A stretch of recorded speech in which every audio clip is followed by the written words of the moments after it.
Question 6. A pencil is weighed with a thin coil of wire. The volume of the pencil is negligible. Figure 14 shows the pencil and the wire floating in equilibrium in water. This is figure 14. Here's the pencil at equilibrium. This is the rest position. In figure 14, the combined weight of the pencil and wire is equal to an upward force called the buoyancy force. The length of the pencil that is submerged is L. A student pushes the pencil down through a displacement Y as shown in figure 15.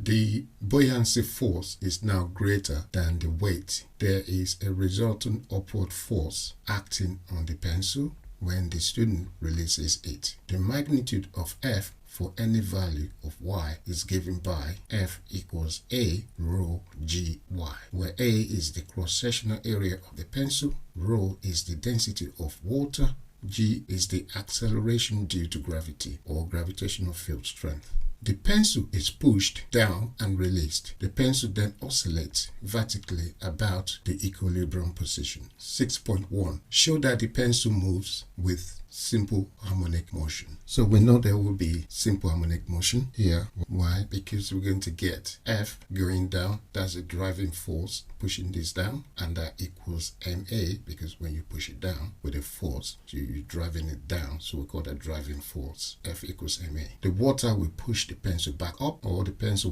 wants to go back up, and that's the restoring force. So the restoring force will be equal to the pressure times the cross-sectional area. Pressure is rho GH. So rho GH times A. Therefore, the restoring force will be rho GYA. H is the distance here. And because it's going in the opposite direction to the driving force, it is negative. So we can say the restoring force is minus rho GYA. For question 6.1, driving force is equal to the restoring force. The driving force is MA, and that equals to minus rho GYA, where A will be equal to minus rho GYA over M, where we can say the rho, G, A, and M are constant, so we can call that K. Therefore, A equals to minus KY. What that meant is A is directly proportional to Y, where A, rho, G, and M are constant. And that's the simple harmonic motion, because when A is directly proportional to Y, that will be the simple harmonic motion. Question 6.2. The time period T of the vertical oscillation is given by period equals to 2 pi root L over G. The measured value of L in figure 15 is 85 millimeter. The pencil is pushed down 5 millimeter and released. Calculate the maximum acceleration of the pencil.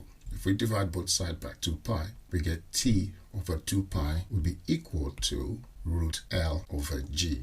And omega, which is the angular velocity, will be equal to 2 pi f, which then equal to 2 pi over t. T is the period. F is 1 over t. We know 2 pi over t will then be equal to root g over L. If you inverse this, you will inverse that one. And that is omega, angular velocity. So if you square both sides, square that and you square that, you get angular velocity squared equal to g over L. The maximum acceleration equal to minus omega squared y maximum. Therefore, we know omega squared is g over L, so we just replace that here. Maximum acceleration equal to minus g over L times y maximum. So if we populate these values, that is 5 times 10 to the power minus 3. This is 85 times 10 to the power minus 3, because that's 10 to the power minus